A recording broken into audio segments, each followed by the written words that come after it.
जय भीम, नमो बुद्धाय साथियों। अम्बेडकराइट थॉट में आपका स्वागत है। ये राइटिंग एंड स्पीचेस सीरीज है। बाबा साहब ने जो भी अब तक लिखा या भाषण दिया वो आप यहाँ हिंदी में सुन सकते हैं। इस वीडियो में हम वॉल्यूम 1 के पार्ट 1 को बाबा साहब की किताब कास्ट इन इंडिया को सुनेंगे। भारत में जाति प्रथा। मैं निसंकोच कह सकता हूँ कि हम में से बहुत लोगों ने स्थानीय, राष्ट्रीय या अंतर्राष्ट्रीय संग्रहालय देखे होंगे जो सभ्यता का समग्र रूप प्रस्तुत करते हैं। इस बात पर कुछ लोगों को ही विश्वास आएगा कि संसार में मानव संस्थाओं का प्रदर्शन भी होता है। मानवता चित्रण विचित्र विचार है। कुछ को यह बात एक अजीब गोरख धंधा लग सकती है, किंतु निजाति विज्ञान का विद्यार्थी होने के नाते आप इस अनुसंधान पर कठोर रुख नहीं अपनाएंगे और कम से कम आपको यह आश्चर्यजनक नहीं लगना चाहिए। मेरा मानना है कि आप सबने कुछ ऐतिहासिक स्थल देखे होंगे जैसे पोम्पई के खंडर और बड़ी उत्कंठा से गाइडों की धारा प्रवाह जवान में इन खंडरों का इतिहास सुना होगा। मेरे विचार में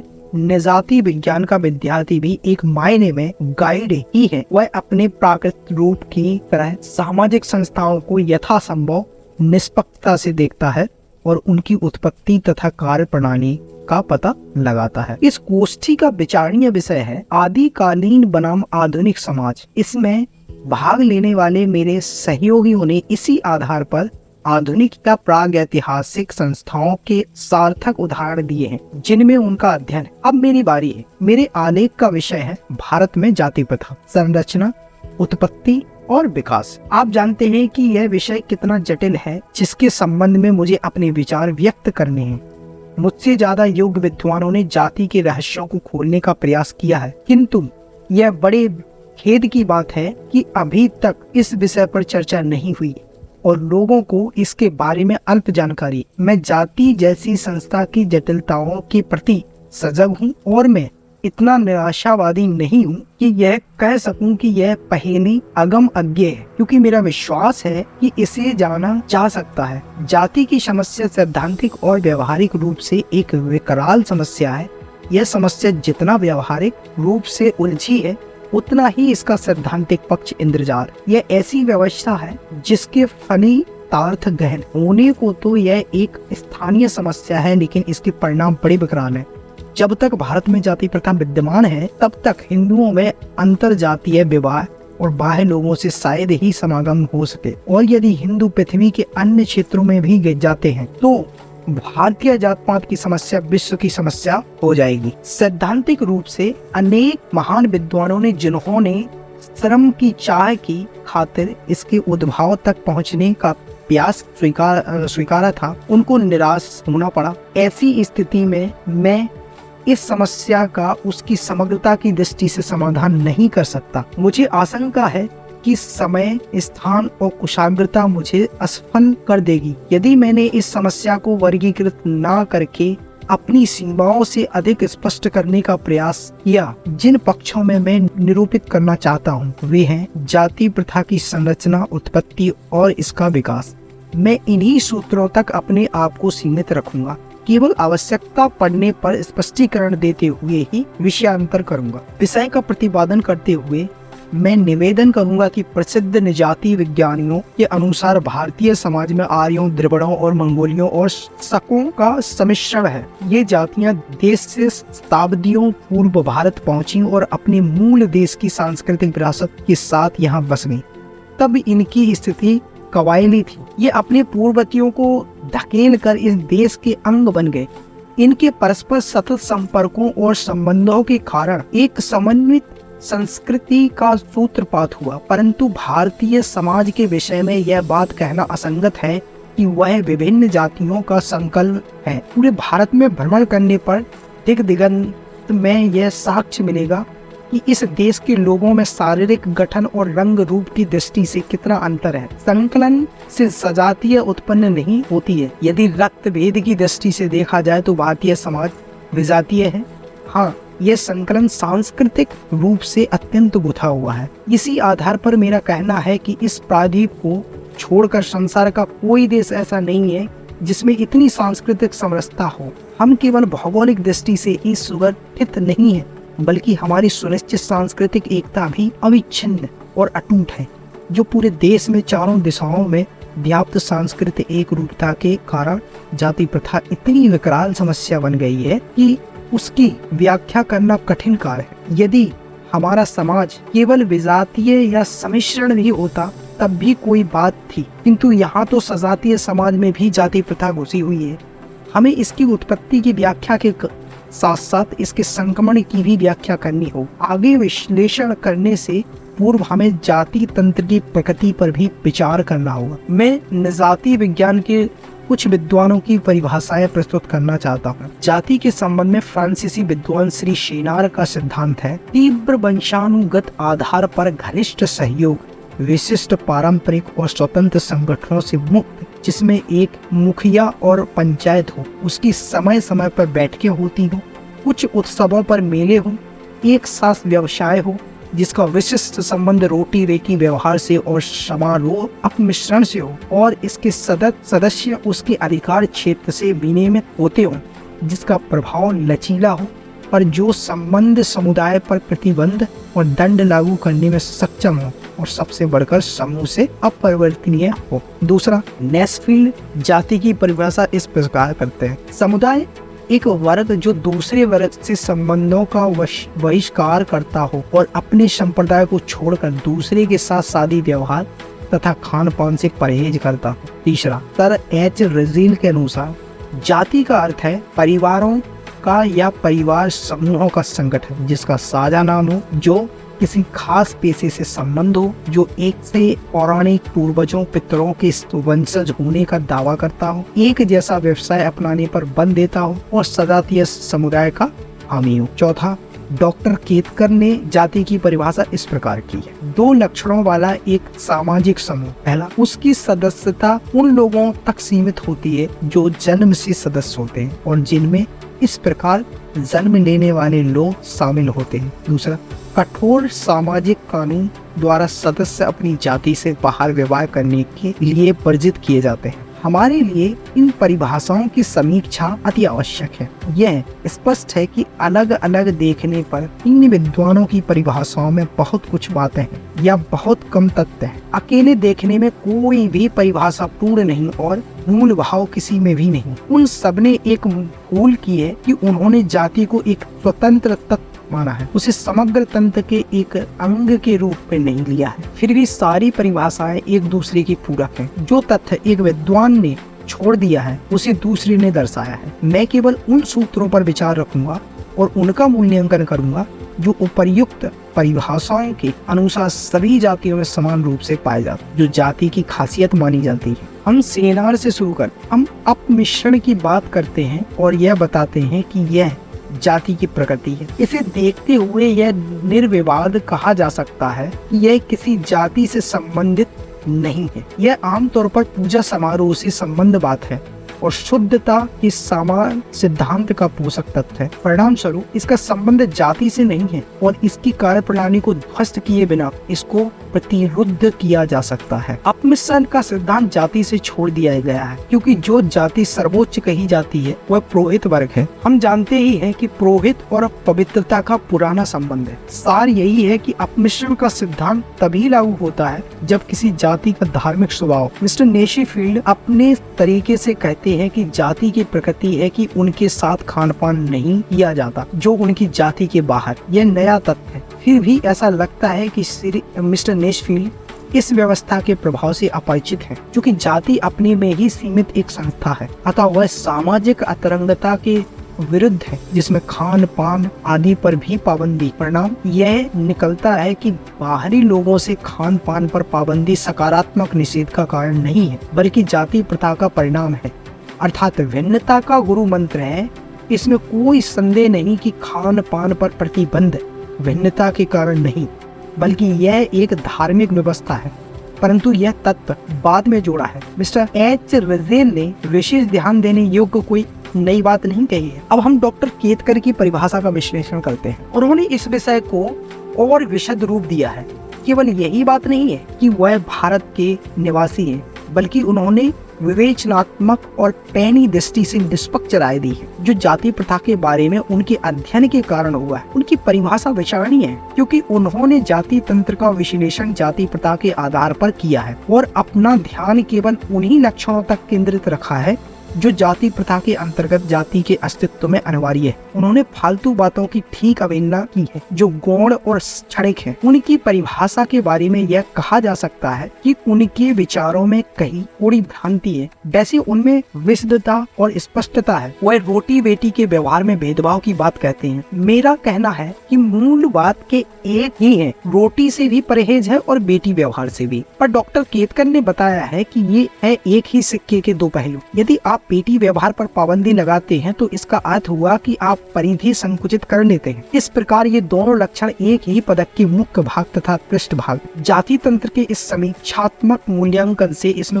कोई संदेह नहीं रह जाता है कि सजातीय विवाह का निषेध या ऐसे विवाह का ना पाया जाना कि जाति प्रथा का मूल है, परंतु अमूर्त निर्विज्ञान के आधार पर कुछ लोग इस बात को नकार सकते हैं क्योंकि सजातीय विवाह के पक्षधर वर्ग जातीय समस्या बढ़ाए बिना ऐसा कर सकते हैं। सामान्यतः यह संभव है क्योंकि यह एक मूर्त सत्य है कि सजातीय विवाह समर्थक समाज सांस्कृतिक रूप से भिन्न रहकर अलग बस्तियों में बस सकता है जहां एक दूसरे से कोई मतलब ना हो।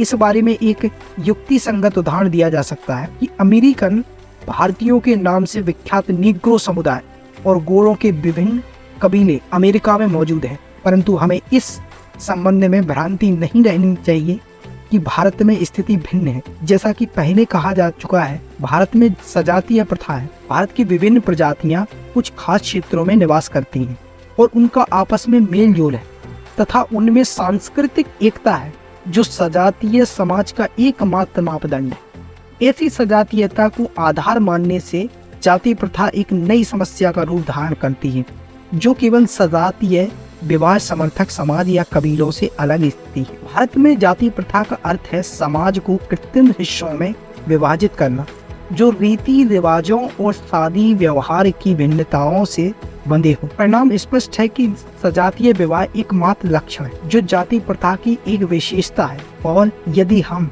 यह जताने में सफल हो जाए कि सजातीय विवाह ही क्यों होते हैं तो हम व्यवहारिक रूप से यह साबित कर सकते हैं कि जातियों की उत्पत्ति कैसे हुई और इनका ताना वाना क्या है। अब आप भली भांति समझ सकते हैं कि मैं सजातीय विवाह को जाति प्रथा की जड़ क्यों मानता हूँ। मैं आपको पसोपेश में डालना नहीं चाहता, मैं इस पर प्रकाश डालता हूँ। यहाँ यह बताना असंगत ना होगा कि आज दुनिया का कोई अन्य सभ्य देश ऐसा नहीं है जो आदिम मान्यताओं से निपटा। इस देश का धर्म आदिम है और इसके आदिम संकेत इस आधुनिक काल में भी पूरे जोर शोर से इस पर हावी हैं। इस सिलसिले में मैं बहिर्गोत्र विवाह का उल्लेख करना चाहता हूँ। आदिम युग में बहिर्गोत्र विवाहों का प्रचलन सर्वविदित है। युग परिवर्तन के साथ साथ तो इस शब्द की सार्थकता ही जाती रही और रक्त के घनिष्ठतम रिश्ते को छोड़कर इस संबंध में विवाहों पर कोई प्रतिबंध ही नहीं रहा। लेकिन भारत में आज भी बहिर्गोत्र विवाह प्रथा ही प्रचलित है। भारतीय समाज में आज भी कबीला प्रथा मौजूद है, हालांकि कबीले नहीं रहे। विवाह पद्धति इसका प्रमाण है जो बहिर्गोत्र प्रथा पर आधारित है। यहाँ सपिंड विवाहों पर ही प्रतिबंध नहीं है, बल्कि सगोत्र विवाह भी अपवित्र माने जाते हैं। इसलिए आपको सबसे महत्वपूर्ण बात यह याद रखनी है कि सजातीय प्रथा भारत के लिए विदेशी प्रथा है। भारत में विभिन्न गोत्र हैं और ये बहिर्गोत्र विवाह से संबंधित ऐसे ही अन्य वर्ग भी हैं जो टोटम अर्थात देवों को मानते हैं। यह कहना कोई अतिशयोक्ति नहीं होगी कि भारत में बहिर्गोत्र विवाह एक विधान है और इसका उल्लंघन संभव नहीं। यहाँ तक कि जाति भीतर विवाह प्रथा के बावजूद गोत्र बाहर विवाह पद्धति का कठोरता से पालन किया जाता है। गोत्र बाहर विवाह करने की प्रथा उल्लंघन करने पर जाति बाहर विवाह करने वालों की तुलना में कठोर दंड का विधान है। आप देख सकते हैं कि बहिर्गोत्र विवाह का नियम बना दिया जाए तो जाति प्रथा का आधार ही मिट जाए, क्योंकि बहिर्गोत्र का अर्थ परस्पर विलय है, परंतु हमारे यहाँ जाति प्रथा है। परिणाम यही निकलता है कि जहाँ तक भारत का संबंध है यहाँ बहिर्गोत्र विवाह विधान से अंततः जाति अर्थात सजातीय विवाह विधान भी जुड़ा है। बहरहाल मूल रूप से बहिर्गोत्रीय समाज में सजातीय विवाह विधान का पालन सरलता से संभव है, जो जाति प्रथा का मूल है और एक गंभीर समस्या है। इसी विधान के माध्यम से बहिर्गोत्र विवाहों के रहते सजातीय विवाह होता है। इसी पर विचार करके हमें अपनी समस्या का समाधान मिल जाता है। इस प्रकार सजातीय विवाह प्रथा की बहिर्गोत्रीय विवाहों पर जकड़ ही जाति प्रथा का कारक। लेकिन बात इतनी सरल नहीं है।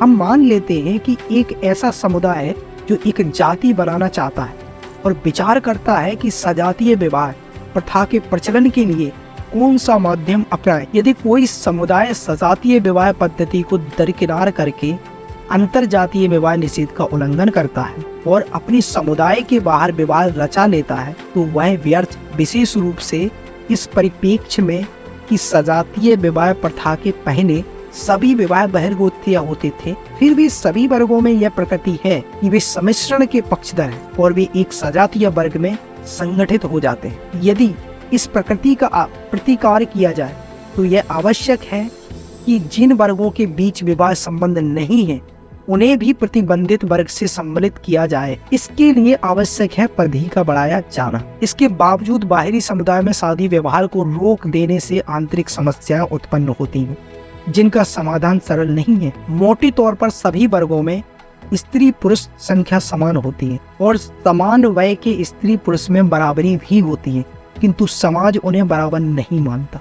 साथ ही जो समुदाय जाति संरचना करता है उसमें स्त्री पुरुष समानता पर लक्ष्य होते हैं। इसके बिना सजातीय विवाह प्रथा सफल नहीं हो सकती। इसी तथ्य को इस प्रकार भी कहा जा सकता है कि यदि सजातीय विवाह प्रथा को बनाए रखना है तो आंतरिक दृष्टि से दाम्पत्य अधिकारों का विधान रखना होगा, अन्यथा समाज के लोग दायरे से बाहर हो जाएंगे। यदि आंतरिक दृष्टि से दाम्पत्य अधिकार दिए जाते हैं तो जाति संरचना की सफलता के लिए स्त्री पुरुष संख्या समान रखनी आवश्यक होगी। दोनों के बीच भारी संख्या विषमता होने से सजातीय विवाह प्रथा चरमरा उठेगी। जातियों की समस्या के समाधान के लिए विवाह योग्य स्त्री पुरुष संख्या की असमानता को रोकना होगा। प्रकृति इसमें सहायक तभी हो सकती है जब पति के साथ पत्नी या पत्नी के साथ पति की मृत्यु हो जाए। इससे ही यह संतुलन बना रह सकता है। ऐसा असंभव है। वास्तव में पति के मरने पर पत्नी बच जाती है और पत्नी के मरने पर पति बचा रहता है। इस प्रकार इन बच रहे स्त्री पुरुषों की व्यवस्था करनी होगी, अन्यथा ऐसा हो सकता है कि कोई बचा हुआ पुरुष या स्त्री जाति के बाहर विवाह करके जाति व्यवस्था के जाल को छिन्न भिन्न कर दे। यदि उन्हें स्वतंत्र रहने दिया गया और उन्हें नवयुगल बनाने का कोई नियम नहीं बनता है तो इस प्रकार के अतिरिक्त स्त्री पुरुष बचे रहेंगे। ऐसे यह बहुत संभव है कि वे सीमाएं लांघ जाएं तथा बाहर विवाह रचा लें और जाति में विजातीय लोगों को भी भर लें। अब हम यह देखें कि जिस वर्ग की हमने ऊपर कल्पना की है वह इन बचे हुए स्त्री पुरुष का क्या करेगा। पहले हम विधवा स्त्रियों को लेते हैं। उनका दो तरह से इंतजाम किया जा सकता है जिससे कि सजातीय विवाह प्रथा बनी रहे। पहला, उसे उसके मृत पति के साथ जला दिया जाए और उससे मुक्ति पा ली जाए। स्त्री पुरुष अंतर को घटाने के लिए यह एक अव्यावहारिक तरीका है। कुछ मामलों में यह संभव है, कुछ में नहीं। नतीजा यह निकला कि प्रत्येक स्त्री को ठिकाने नहीं लगाया जा सकता। वैसे यह एक आसान तरीका है लेकिन बहुत कटु स्थिति है। इस तरह विधवाएं यदि ठिकाने नहीं लगाई जा सकें और वे जाति में ही बनी रहें तो दोहरा खतरा पैदा हो सकता है। वह जात बाहर विवाह कर लेंगी और सजातिवाद को तिलांजलि दे देंगी या मुकाबलेबाजी में अपनी जाति की उन स्त्रियों का हक मान लेंगी जो विवाह योग्य है। इस तरह यह खतरा है यदि वह उसके पति के साथ जलाई न जाए तो उसका कुछ इंतजाम करना होगा। दूसरा निराकरण है कि उन्हें हमेशा के लिए विधवा रहने दिया जाए। जहाँ तक वांछित परिणाम का संबंध है उसे जला देना सदा विधवा बनाए रखने से बेहतर है। जला देने से तीनों आशंकाएं जिनका विधवा को सामना करना पड़ता है नष्ट हो जाती हैं। मरने से वह कोई समस्या नहीं रहेगी और न जाति के बाहर और न जाति में पुनर्विवाह करेगी, परंतु उसे विधवा रूप में जीवित रहने देना जलाने से अच्छा और व्यवहारिक भी है। जहाँ यह अपेक्षाकृत मानवीय प्रथा है, इससे पुनर्विवाह की आशंका भी टलती है, परंतु इससे उस वर्ग की नैतिकता स्थापित नहीं रह सकती। इसमें कोई संदेह नहीं कि अनिवार्य वैधव्य में स्त्री बच जाती है, परंतु पूरे जीवन उसे किसी की वैध पत्नी बनने के अधिकार से वंचित कर दिया जाता है। इससे अनैतिकता के लिए रास्ते खुलते हैं, लेकिन यह कोई दुस्साध्य कार्य नहीं। उसे इस हालत में लाया जा सकता है कि उसमें आकर्षण लेश मात्र भी ना बचे। जाति संरचना करने वाले समुदाय में बचे पुरुषों विधुरों की समस्या अधिक महत्वपूर्ण है। यह विधवाओं की अपेक्षाकृत अधिक विकराल है। इतिहास के आरंभ से ही पुरुष का स्त्री की अपेक्षा अधिक महत्व रहा है। इसका प्रभुत्व हर समाज में रहा है। इसकी प्रतिष्ठा अधिक रही है। पुरुष की परंपरागत श्रेष्ठता के कारण उसकी इच्छाओं का सदा सम्मान किया जाता रहा है। दूसरी ओर नारी सदा धार्मिक, आर्थिक और सामाजिक असमानताओं का शिकार होती रही है। इस हालत में विधवाओं के साथ वैसा ही बर्ताव नहीं किया गया है जैसा बचे हुए पुरुषों विधुरों के साथ किया गया। उसे उसकी मृत पत्नी के साथ जला डालना दो कारणों से खतरनाक है। पहली बात तो यह है कि ऐसा किया नहीं जा सकता क्योंकि वह पुरुष है। दूसरी, यदि ऐसा किया जाए तो एक तगड़ा व्यक्ति जाति की खातिर लुप्त हो जाएगा। अब उससे आसानी से निपटने के लिए दो विकल्प रह जाते हैं। मैं उन्हें आसान विकल्प इसलिए कह सकता हूँ क्योंकि वह समाज के लिए उपयोगी है। वह समाज के लिए कितना ही महत्वपूर्ण हो, सजातीय विवाह इससे भी अधिक महत्वपूर्ण है, और इसलिए समाधान ऐसा होना चाहिए जो इन दोनों लक्ष्यों की पूर्ति करे। ऐसी परिस्थितियों में उसे भी विधवा की तरह आजीवन विधुर रहने के लिए बाध्य या मेरे विचार से ऐसा करने के लिए राजी किया जा सकता है। यह समाधान बिल्कुल मुश्किल नहीं है। कुछ बिना विवश किए भी आत्मसंयम बरत सकते हैं, या भी इससे भी 4 कदम आगे बढ़कर ब्रह्मचर्य व्रत का पालन कर सकते हैं। लेकिन मानव प्रकृति के देखते हुए ऐसी अपेक्षा आसानी से पूर्ण नहीं हो सकती। दूसरी स्थिति में असंभव है कि ऐसा व्यक्ति समूह की गतिविधियों में सक्रिय रूप से भाग लेने पर उसके नैतिक सिद्धांतों के लिए खतरा बन सकता है। दूसरे दृष्टिकोण से देखने पर यद्यपि ब्रह्मचर्य व्रत उन मामलों में आसान है जहां इससे सफलता से अपनाया जाता है, लेकिन फिर भी जाति की भौतिक सुख समृद्धि के लिए लाभदायक नहीं है। यदि वह सही अर्थों में ब्रह्मचर्य व्रत का पालन करता है और सांसारिक सुखों का त्याग करता है, तो वह जाति के नैतिक मूल्यों पर सजातीय विवाह के लिए खतरा नहीं होगा, जैसा कि उसके सांसारिक जीवन बिताने पर होता है। जहां तक भौतिक सुख समृद्धि का प्रश्न है, ब्रह्मचार्य की तरह जीवन यापन करने वाला व्यक्ति जला दिए गए व्यक्ति के आसान है। प्रभावी सौहार्दपूर्ण जीवन सुनिश्चित करने के लिए जाति के सदस्यों की निर्धारित संख्या होनी चाहिए। विधुरों पर ब्रह्मचार्य थोपना सैद्धांतिक और व्यवहारिक दोनों दृष्टियों से विफल रहता है। यह जाति के हित में है कि वह गृहस्थ रहे। समस्या केवल यह है कि उसे जाति में से ही पत्नी सुलभ कराई जाए। शुरू में इसमें कठिनाई होती है क्योंकि जातियों में स्त्री और पुरुष का अनुपात 1:1 का है। इस तरह किसी के दोबारा विवाह की गुंजाइश नहीं हो, क्योंकि जब जातियों की परिधियां बनी होती हैं तो विवाह योग्य पुरुषों और स्त्रियों की संख्या पूरी तरह संतुलित होती है।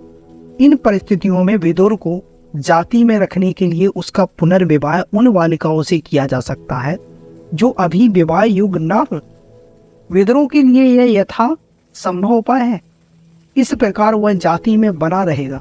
इस प्रकार उनके जाति से बाहर निकलने और उनकी संख्या में कमी को रोका जा सकता है और सजातीय विवाह वाले समाज में नैतिकता भी बनी रहेगी। यह स्पष्ट है कि ऐसे 4 तरीके हैं जिन्हें अपनाने से स्त्री पुरुषों में संख्या का अनुपात बनाए रखा जा सकता है। स्त्री को उसके मृत पति के साथ सती कर दिया जाए। दूसरा, उसे आजीवन विधवा रखा जाए जो जलाने से कुछ कम पीड़ादायक है।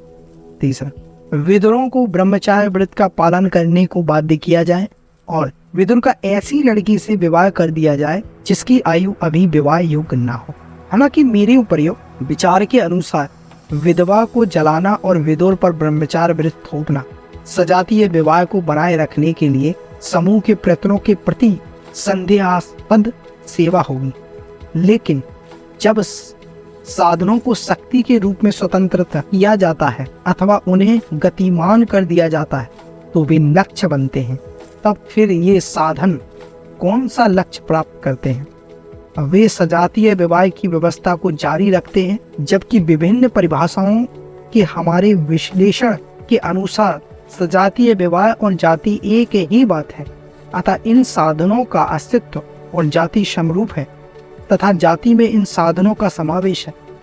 मेरे विचार में जाति व्यवस्थाओं में यह जाति की सामान्य क्रियाविधि है। अब हम अपना ध्यान इन उच्च सिद्धांतों से हटाकर हिंदू समाज में विद्यमान जाति प्रथा और उसकी क्रियाविधि की जांच में लगाएं। मैं निसंकोच कह सकता हूं कि अतीत के रहस्यों को खोलने वालों के मार्ग में अनेक कठिनाइयां आती हैं और निसंदेह भारत में जाति व्यवस्था अति प्राचीन संस्था है। इन हालात में यह कोई भी ज्वलंत यथार्थ है कि यहाँ तक हिंदुओं का संबंध है, उनके बारे में कोई आधिकारिक या लिखित संकेत नहीं है तथा भारतीयों का दृष्टिकोण ऐसा बन गया है कि वह इतिहास लेखन को मूर्खता मानते हैं, क्योंकि उनके लिए जगत मिथ्या है। लेकिन ये संस्थाएं जीवित रहती हैं, यद्यपि चिरकाल तक इनका लिखित प्रमाण नहीं रहता और उनके रीति रिवाज व नैतिक मूल्य अवशेषों की भांति अपने आप में एक इतिहास है। हम अपने कर्तव्य में सफल होंगे यदि हम अतिरेक पुरुष और अतिरेक स्त्री से संबंधित समस्याओं का हिंदुओं द्वारा जो निदान किया गया है उसकी जांच करें। सतही तौर पर देखने वाले व्यक्ति को हिंदू समाज की सामान्य क्रियाविधि जटिल लगे, लेकिन वह स्त्रियों से संबंधित 3 असाधारण रीतियां प्रस्तुत करती हैं। ये सती या विधवा को उसके मृत पति के साथ जलाना, थोपा गया आजीवन काल वैधव्य जिसके अंतर्गत एक विधवा को पुनः विवाह करने की आज्ञा नहीं। तीसरा, बालिका विवाह। संन्यास के बाद भी विदुर में विकट लिप्सा होती है, परंतु कुछ मामलों में यह शुद्ध मानसिक कारणों से भी संभव है। जहाँ तक मैं समझता हूँ आज तक इन प्रथाओं के उद्भव की कोई वैज्ञानिक व्याख्या सामने नहीं आई है। अनेक दार्शनिक सिद्धांत इन प्रथाओं की प्रतिष्ठा में प्रतिपादित किए गए हैं, परंतु कहीं से इनके उद्भव और अस्तित्व का संकेत नहीं मिलता। सती सम्मान्य है। S.K. Kumar Swami, Sati A defence of the eastern women in the sociological review, volume 5, 1913। क्योंकि यह पति पत्नी के बीच शरीर और आत्मा की संपूर्ण एकात्मा और श्मशान से परे तक समर्पण को दर्शाती है, क्योंकि इसमें पत्नित्व को साकार रूप दिया गया है, जैसा कि उमा ने अच्छी तरह उस समय स्पष्ट किया है जब उन्होंने कहा था, हे महेश्वर, अपने पति देव के लिए नारी का समर्पण ही उसका सम्मान है, यही उसका शाश्वत स्वर्ग है। भावुकता में वह आगे कहती है, मेरी धारणा है कि यदि आप मुझसे संतुष्ट नहीं हैं तो मेरे लिए स्वर्ग की कामना करना बेकार है। आजीवन वैधव्य क्यों सम्मानीय है मैं नहीं जानता, ना ही मुझे कोई ऐसा व्यक्ति मिला है जो इसकी प्रशंसा करता हो। हालांकि इसका पालन करने वाले अनेकानेक हैं।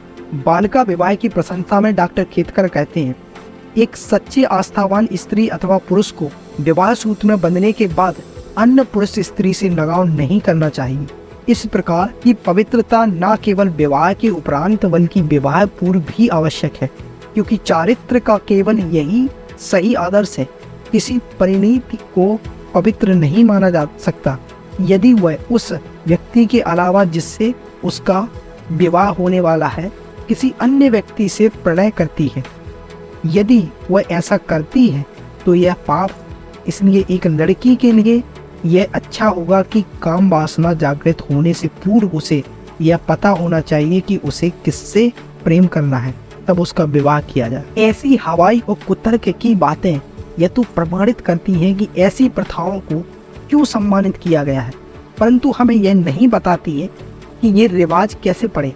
मेरा यह मानना है कि इनको सम्मान देने का कारण ही यह है कि इन्हें अपनाया गया है। जिस किसी को भी 18वीं शताब्दी के व्यक्तिवाद का थोड़ा सा ज्ञान होगा वह मेरे कथन का सार समझ जाएगा। सदा से यह पढ़ता रही है कि आंदोलनों का सर्वोपरि महत्व होना है।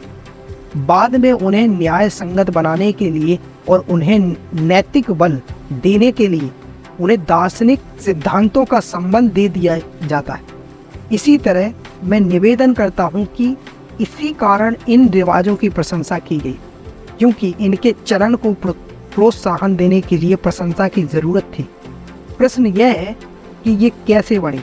मेरा विचार है कि जाति संरचना में इनकी आवश्यकता थी और उनको लोकप्रिय बनाने के लिए सिद्धांतों की वैसाखी पकड़ा दी गई। हम जानते हैं कि ये रिवाज कितने क्रूर, कष्टकारी और घातक। रिवाज साधन मात्र है, जबकि उन्हें आदर्श घोषित किया गया है, परंतु यह हमें परिणामों के बारे में भ्रमित नहीं कर सकते। सरलता से कहा जा सकता है कि साधनों को आदर्श बना देना आवश्यक होता है, और इस मामले में तो खास तौर से उन्हें भारी प्रेरणा देकर उत्साहित किया जाता है। साधन को साध्य मान लेने में कोई हर्ज नहीं है, किंतु हम अपने साधन की प्रकृति नहीं बदल सकते।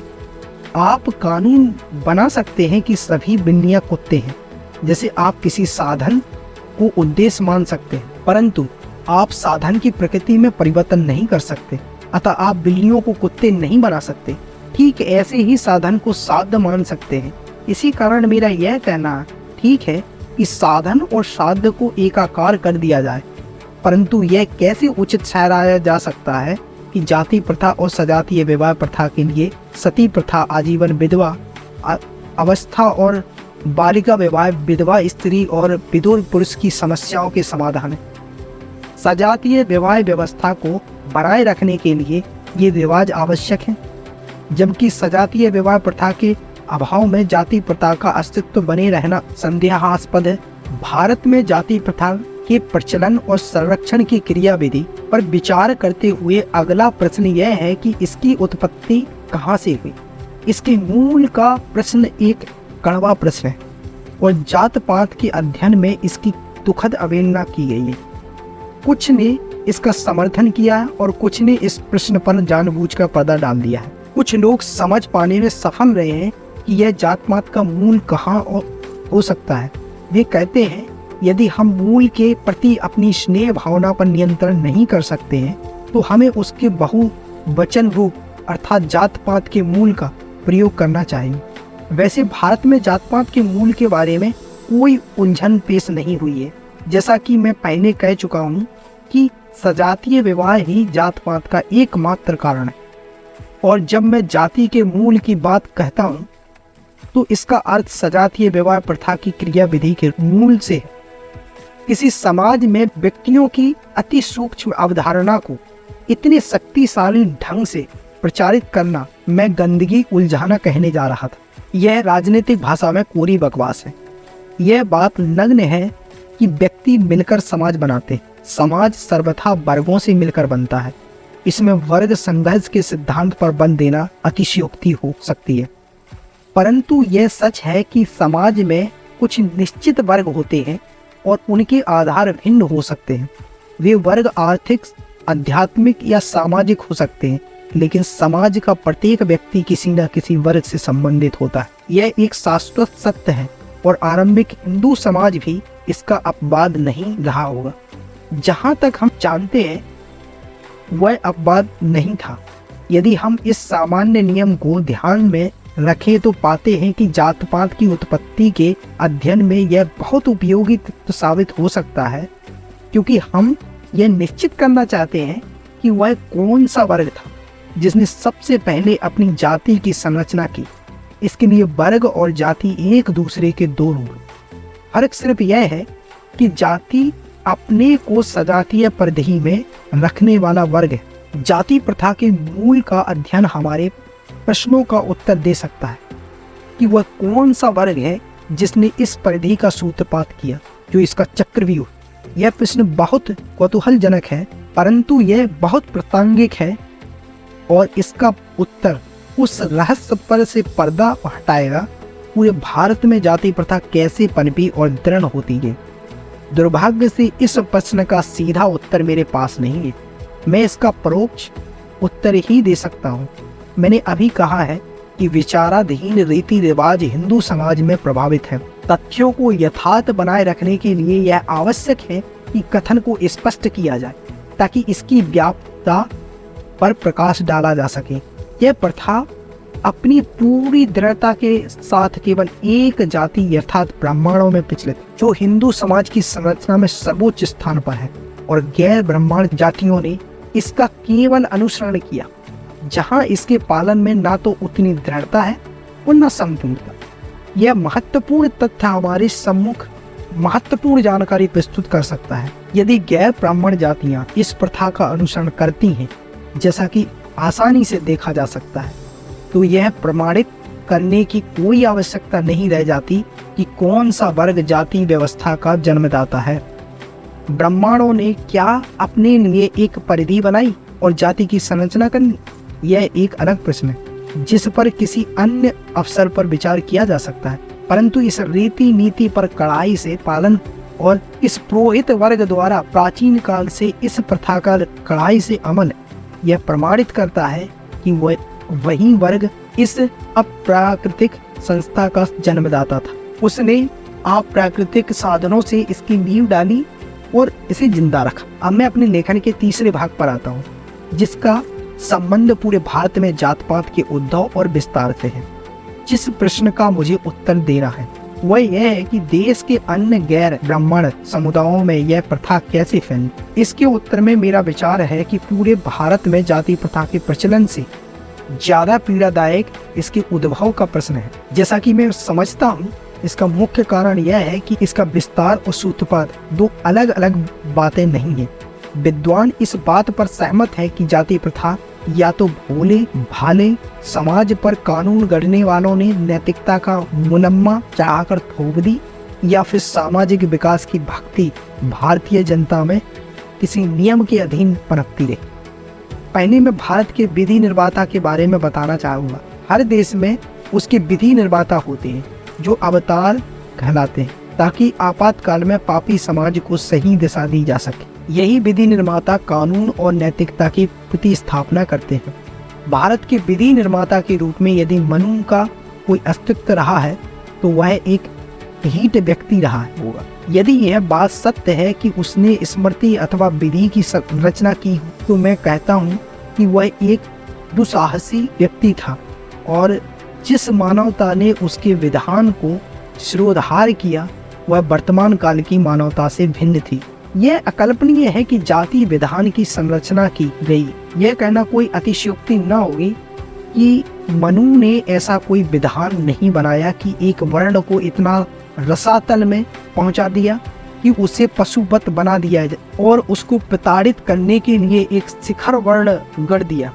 यदि वह क्रूर न होता जिसने सारी प्रजा को दास बना डाला, तो ऐसी कल्पना भी नहीं की जा सकती कि वह अपना आधिपत्य जमाने के लिए इतने अन्यायपूर्ण विधान की संरचना करता, जो उसकी व्यवस्था में साफ झलकता है। मैं मनु के विषय में कठोर लगता हूँ, परंतु यह निश्चित है कि मुझ में इतनी शक्ति नहीं है कि मैं उसका भूत उतार सकूं। वह एक शैतान की तरह जिंदा है, किंतु मैं नहीं समझता कि वह सदा जिंदा रह सकेगा। एक बात मैं आप लोगों को बताना चाहता हूँ कि मनु ने जाति के विधान का निर्माण नहीं किया, और न वह ऐसा कर सकता था। जाति प्रथा मनु से पूर्व विद्यमान थी, वह तो उसका पोषक था, इसलिए उसने उसे एक दर्शन का रूप दिया, परंतु निश्चित रूप से हिंदू समाज का वर्तमान रूप जारी नहीं रह सकता। प्रचलित जाति प्रथा को ही उसने संहिता का रूप दिया और जाति धर्म का प्रचार किया। जाति प्रथा का विस्तार और उसकी दृढ़ता इतनी विराट है कि यह एक व्यक्ति या वर्ग की धूर्तता और बलबूते का काम नहीं हो सकता। तर्क में यह सिद्धांत है कि ब्राह्मणों ने जाति संरचना की। मैंने मनु के विषय में जो कहा है, मैं इससे अधिक और नहीं कहना चाहता कि सिवाय यह कहने के कि वैचारिक दृष्टि से यह गलत और इरादतन दुर्भावनापूर्ण है। ब्राह्मण और कई बातों के लिए दोषी हो सकते हैं, मैं निसंकोच कह सकता हूँ कि वे हैं भी, परंतु गैर ब्राह्मण अन्य जन समुदाय पर जाति प्रथा थोपना उनके भूते के बाहर की बात। अपनी इस तरह के प्रदर्शन द्वारा हो सकता है उन्होंने अपने ही तरीके से इस प्रक्रिया को पनपने में सहायता की हो, परंतु अपनी क्षमता से वे अपनी योजना कार्यान्वित नहीं करा सकते थे, चाहे कोई कितना भी गौरवशाली हो, चाहे कोई कितना भी कठोर क्यों ना हो। अपने ढंग से समाज को चलाने में वह प्रशंसित तो हो सकता है, किंतु यह सिलसिला ज्यादा दिन नहीं चलता। मेरी आलोचना की तीव्रता अनावश्यक लग सकती है, पर मैं आपको विश्वास दिलाता हूँ कि यह असत्य नहीं है। पुरातन पंथी हिंदुओं के मन में यह दृढ़ धारणा है कि हिंदू समाज किसी तरह जाति प्रथा की प्रणाली में ढल गया है और यह संस्था शास्त्रों ने बनाई है। यह विश्वास केवल विद्यमान ही नहीं है, बल्कि उसे इस आधार पर न्याय संगत भी ठहराया जाता है। यह स्थिति सुखद हो सकती है क्योंकि यह शास्त्रों से जन्मी है और शास्त्र गलत नहीं हो सकते। मैंने इस प्रकृति की विसंगतियों की ओर इस आधार पर ही ध्यान नहीं दिलाया है कि वैज्ञानिकता के नाम पर धार्मिक सामान्यताएं थोप दी गई। ना ही मैं उन सुधारकों का पक्षधर हूँ जो इसके विरुद्ध हैं। यह प्रथा उपदेशों से बड़ी है और ना ही उपदेश इसे उखाड़ सकते हैं। मैं इस प्रकृति की निरस्ता बताना चाहता हूँ जिसने धार्मिक प्रतिबंधों को वैज्ञानिक कहकर ओढ़ रखा है। इस तरह व्यक्ति पूजा का सिद्धांत भारत में जाति प्रथा के प्रचलन के निराकरण में बहुत लाभदायक साबित नहीं होता। पश्चिमी विद्वानों ने संभवतः व्यक्ति पूजा को विशेष महत्व नहीं दिया, लेकिन उन्होंने दूसरी व्याख्याओं को आधार बना लिया। उनके अनुसार भारत में जिन मान्यताओं ने जाति प्रथा को जन्म दिया है वे हैं व्यवसाय, विभिन्न कबायली संगठनों का प्रचालन, नई धारणाओं का जन्म, संकर जातियां और अब्रजन। प्रश्न यह उठता है कि क्या वे मान्यताएं अन्य समाजों में मौजूद नहीं हैं और क्या भारत में ही उनका विशिष्ट रूप विद्यमान है? यदि वे भारत की विशेषताएं नहीं है और पूरे विश्व में एक समान है, तो उन्होंने भूमंडल के किसी अन्य भाग में जातियां क्यों नहीं गढ़ दी? क्या इसका कारण यह है कि वे देश वेदों की इस भूमि की अपेक्षा अधिक पवित्र हैं या विद्वान गलती पर हैं? मैं सोचता हूं कि बाद की बात सही है। अनेक लेखकों ने किसी न किसी मान्यता के आधार पर अपनी अपनी विचारधारा के समर्थन में उच्च सैद्धांतिक मूल्यों के दावे किए, क्योंकि कोई व्यवस्था प्रकट करते हुए कहता है कि गहराई से देखने पर प्रकट होता है कि ये सिद्धांत उदाहरणों के सिवाय कुछ भी नहीं है। मैथ्यू ऑर्नेल्ड का कहना है कि इसमें महानता का कुछ सार ना होते हुए भी महान नाम जुड़े हुए। सर डेंजिल, इप्परसन, नेस्फिन, सेनार, सर एच रिजेन के सिद्धांत यही हैं। मोटे तौर पर इनकी आलोचना में यह कहा जा सकता है कि यह एक लीक पीटने का प्रयत्न है।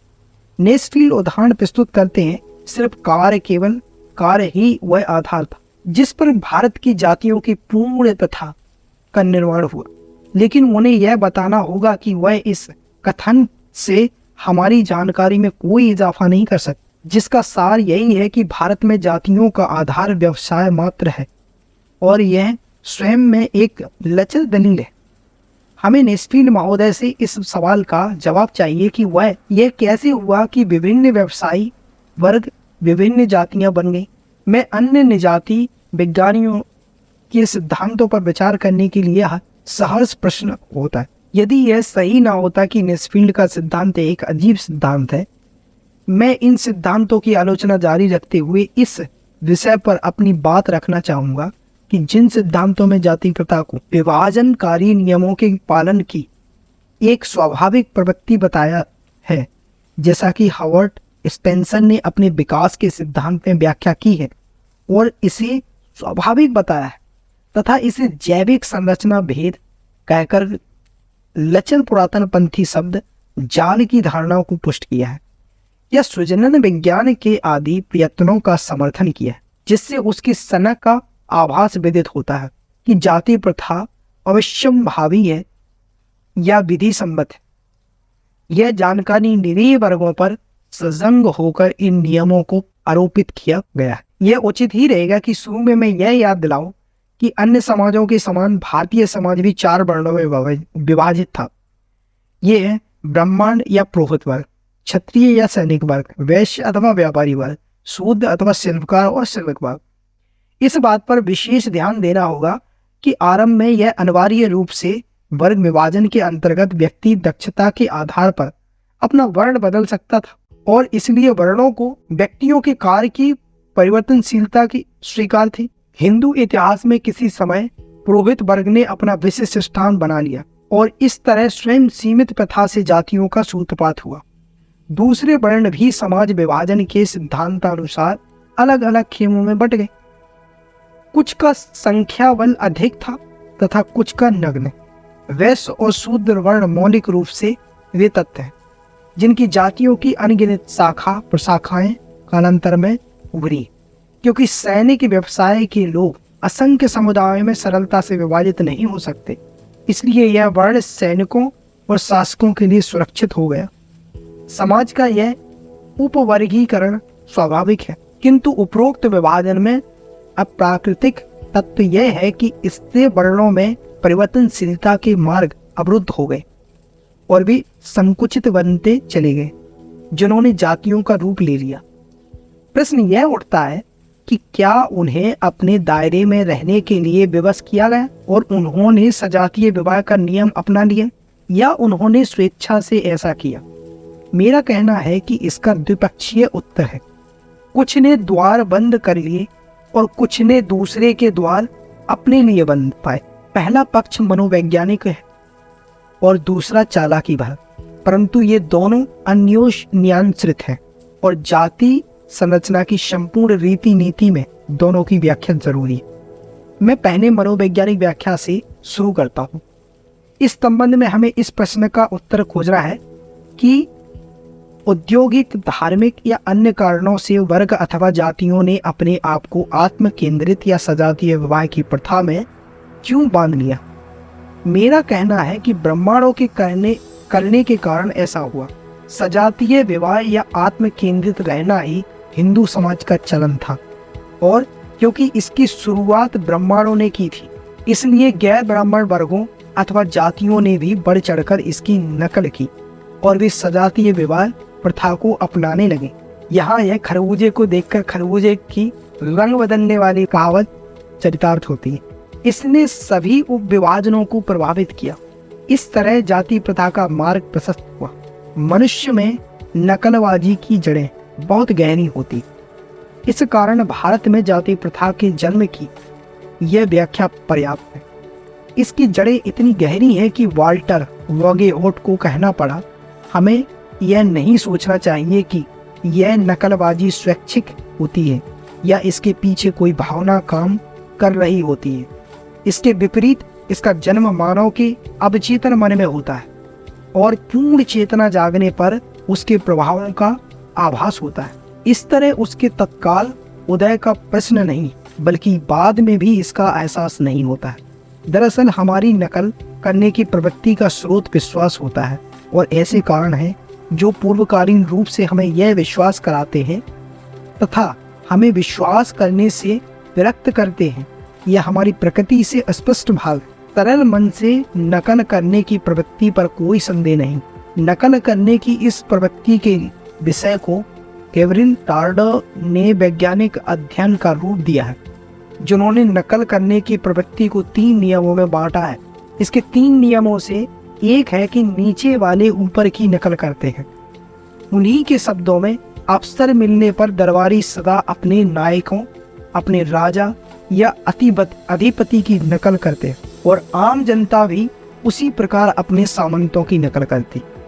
नकल के बारे में टार्डे का दूसरा नियम है कि चाहे आदर्श पात्र और अनुसरणकर्ता के बीच कितनी ही दूरी क्यों ना हो, उनके अनुसार नकल करने की इच्छा और तीव्रता में कोई फर्क नहीं पड़ता। उन्हीं के शब्दों में जिस व्यक्ति की नकल की जाती है वह होता है हमारे बीच सबसे श्रेष्ठ व्यक्ति या समाज। दरअसल जिन्हें हम श्रेष्ठ मानते हैं उनसे हमारा अंतर कितना ही हो, यदि हम उनसे सीधे संपर्क में आते हैं तो उनका संसर्ग अत्यंत प्रभावोत्पादक होता है। अंतर का अर्थ समाज विज्ञान के आधार पर लिया गया है। यदि हमारा उनसे प्रतिदिन बार बार संसर्ग होता है और उनके जैसे रंग ढंग अपनाने का अवसर मिलता है, तो वह व्यक्ति चाहे हमसे कितने ही ऊंचे स्तर का क्यों ना हो, कितना ही अपरिचित हो, फिर भी हम स्वयं को उसके निकट मानते। सबसे कम दूरी पर निकटतम व्यक्ति के अनुसरण का नियम प्रकट करता है कि ऊंची हैसियत वाले व्यक्ति निरंतर सहज प्रभाव छोड़ते हैं। हालांकि प्रमाणों की आवश्यकता नहीं है, परंतु अपने विचारों को पुष्टि करने के लिए यह बताना चाहता हूं कि कुछ जातियों की संरचना नकल से हुई।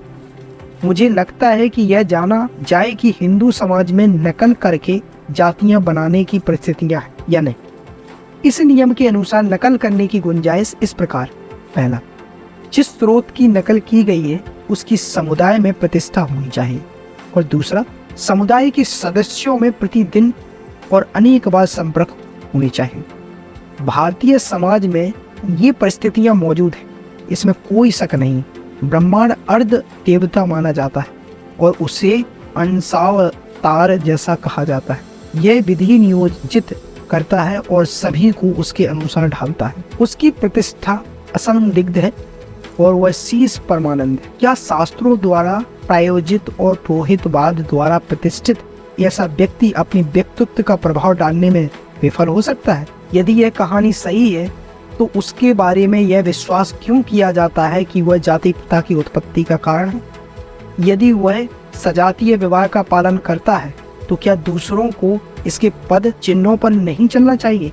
निरीह मानवता, चाहे वह कोई दार्शनिक हो या तुच्छ ग्रस्त, उसे इस मूर्ख धंधे में फंसना ही पड़ता है। यह अवश्य भावी है, अनुसरण सरल है, आविष्कार कठिन है। जाति प्रथा की संरचना में दूसरों से सीखने की प्रवृत्ति की कितनी भूमिका है, यह बताने के लिए गैर ब्राह्मण वर्गों की प्रवृत्ति को समझना होगा, जिनके लिए आज तक इस प्रथा के पोषक नीति रिवाज विद्यमान है।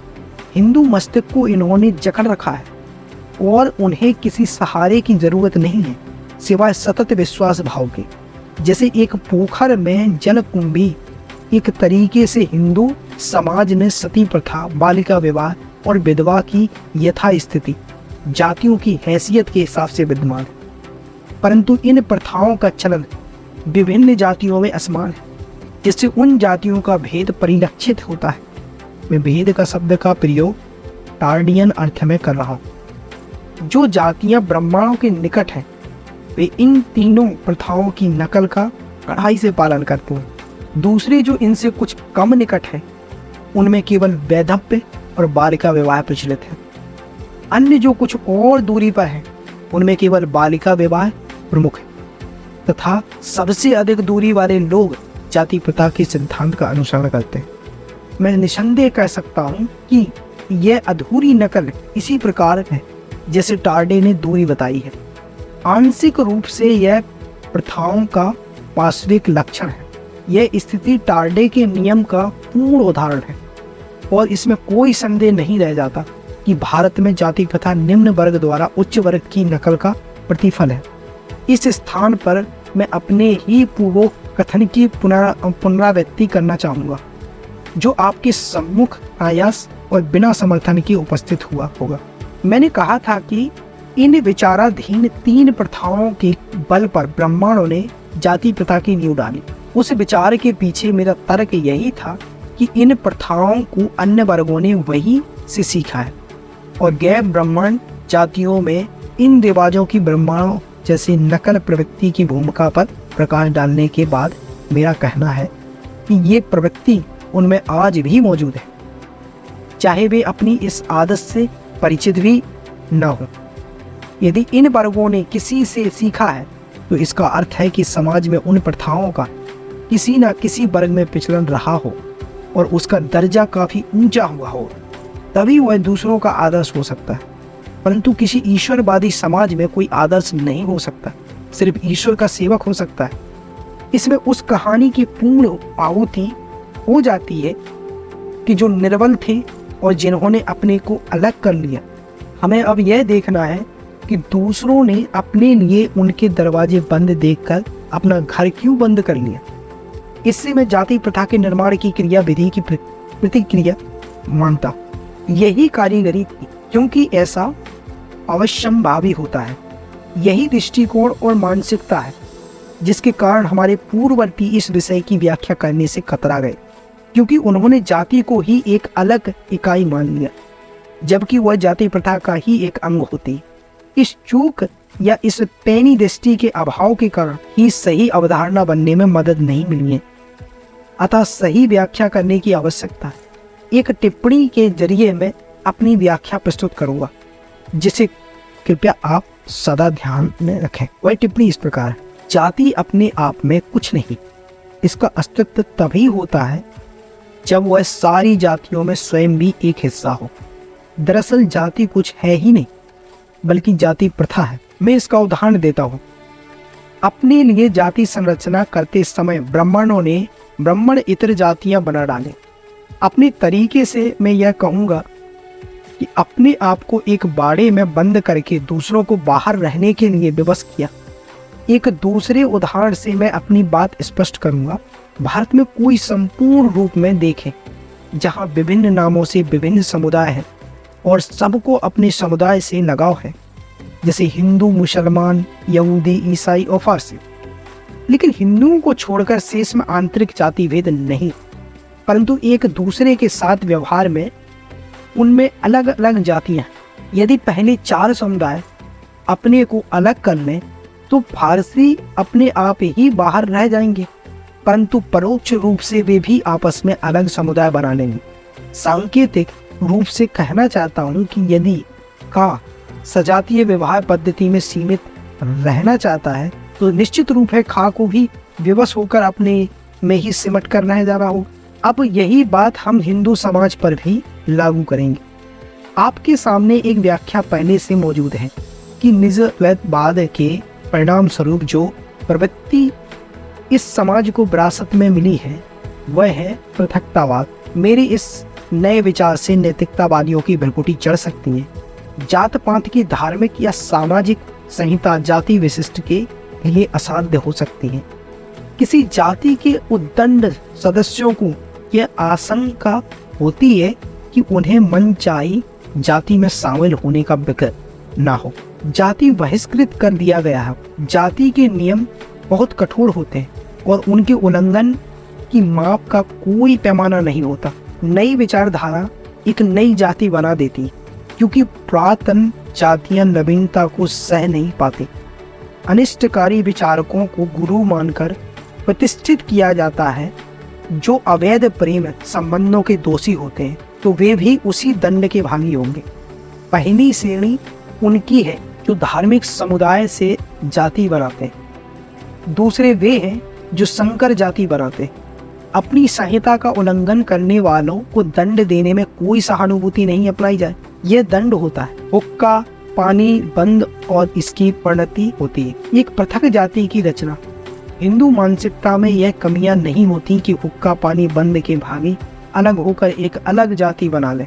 इसके विपरीत वे लोग नतमस्तक होकर उसी जाति में रहकर बने रहना चाहते हैं, बशर्ते कि उन्हें इसकी इजाजत दे दी जाए।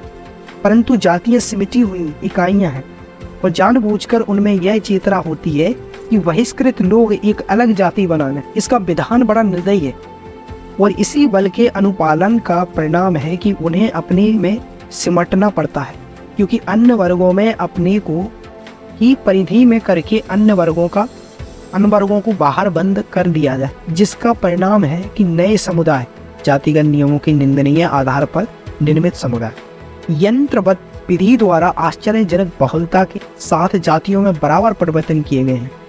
भारत में जाति संरचना की प्रक्रिया की यह दूसरी कहानी बताई गई है। अतः मुख्य सिद्धांत का समापन करते हुए मैं कहना चाहता हूं कि जाति प्रथा का अध्ययन करने वालों ने कई गलतियां की हैं, जिन्होंने उनके अनुसंधान को पथभ्रष्ट कर दिया।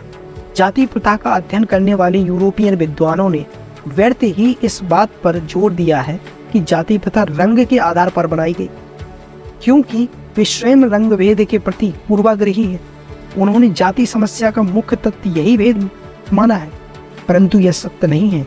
डॉक्टर केतकन ने सही कहा है कि सभी राजा चाहे वे तथाकथित आर्य थे अथवा द्रविड़ आर्य कहलाते थे, जब तक विदेशियों ने नहीं कहा। भारत के लोगों को इससे कोई सरोकार नहीं रहा कि कोई कबीला या कुटुंब आर्य या द्रविड़। चमड़ी का रंग इस देश में जाति का मापदंड नहीं रहा। वे अपनी व्याख्या का विवरण देते रहे और इसी बात पर सिर पटकते रहे कि जाति प्रथा की उद्भव का यही सिद्धांत है। इस देश में व्यावसायिक और धार्मिक आदि जातियां, यह सत्य है, परंतु किसी भी हालत में उनका सिद्धांत जातियों के मूल से मेल नहीं खाता। हमें यह पता लगाना है कि व्यावसायिक वर्ग जातियां क्यों, इस प्रश्न को कभी छुआ ही नहीं जा गया। अंतिम परिणाम यह है कि उन्होंने जाति समस्या को बहुत आसान करके समझा, जैसे वे चुटकी बजाते ही बन गई। इसके विपरीत, जैसा मैंने कहा है, यह मान्य नहीं है, क्योंकि इस प्रथा में बहुत जटिलता है। यह सत्य है कि जाति प्रथा की जड़ें आस्थाएं हैं, परंतु आस्थाओं की जाति संरचना में योगदान के पहले ये मौजूद थी और दृढ़ हो चुकी थी। जाति समस्या के संबंध में मेरे अध्ययन के 4 पक्ष हैं। हिंदू जनसंख्या में विविध तथ्यों के सम्मिश्रण के बावजूद इसमें दृढ़ सांस्कृतिक एकता है। जातियां इस विराट सांस्कृतिक इकाई अंग है। शुरू में केवल एक ही जाति थी और इन्हीं वर्गों में देखा देखी का बहिष्कार से विभिन्न जातियां बन गई। आज भारत में जाति समस्या ने एक दिलचस्प मोड़ ले लिया, क्योंकि इस अप्राकृतिक विधान को तिलांजलि देने के लिए सतत प्रयत्न हो रहे हैं। सुधार के ये प्रयत्न जातियों के मूल से संबंधित विवादों से उत्पन्न होते हुए कि क्या यह प्रथा सर्वोच्च स्तर के आदर्शों से हुई है या यह विशिष्ट परिस्थितियों में मानव समाज के सहज विकास का प्रतिफल है। जो व्यक्ति बाद के विचार के पक्षधर है, मुझे आशा है कि उन्हें इस प्रबंध से कुछ विचार सामग्री मिलेगी। इस विषय के व्यवहारिक महत्व के साथ ही जाति प्रथा एक सर्वव्यापी व्यवस्था है और इसका सैद्धांतिक आधार जानने की उत्कंठा मुझ में जगी। उसी के परिणाम स्वरूप मैंने अपने विचार आप लोगों के सम्मुख उपस्थित किए, जिन्हें मैं सार्थक मानता हूँ, और वे बातें आपके समक्ष रखी जिन पर यह व्यवस्था टिकी है। मैं इतना हठ धर्मी भी नहीं हूँ कि यह सोचूं कि मेरा कथन ब्रह्म वाक्य है या इस विचार विमर्श में योगदान से बढ़कर कुछ है। मैं सोचता हूँ कि धारा का प्रवाह गलत दिशा में मोड़ दिया गया है और इस आलेख का प्राथमिक उद्देश्य यह बताना है कि अनुसंधान का सही मार्ग कौन सा है, ताकि एक सत्य उजागर हो। हमें इस विषय के विश्लेषण में पक्षपात रहित रहना है। भावनाओं के लिए कोई स्थान नहीं होना चाहिए, बल्कि इस विषय पर वैज्ञानिक और निष्पक्ष रूप से विचार किया जाए। मैं इस बात से प्रसन्न हूँ कि मेरा दृष्टिकोण सही दिशा में है। मुद्दे पर जो असहमति है वो तार्किक है, फिर भी कुछ बातों पर सदा असहमति बनी ही रह सकती है। अंत में जहाँ मुझे इस बात पर गर्व है कि मैंने जाति प्रथा के बारे में एक सिद्धांत प्रतिपादित किया है, यदि यह आधारहीन लगेगा तो मैं इसे तिलांजलि दे दूंगा। वीडियो पूरा देखने के लिए थैंक यू। न्यू वीडियो के अपडेट के लिए चैनल को सब्सक्राइब करें एंड बेल आइकन को प्रेस करें। Thank you.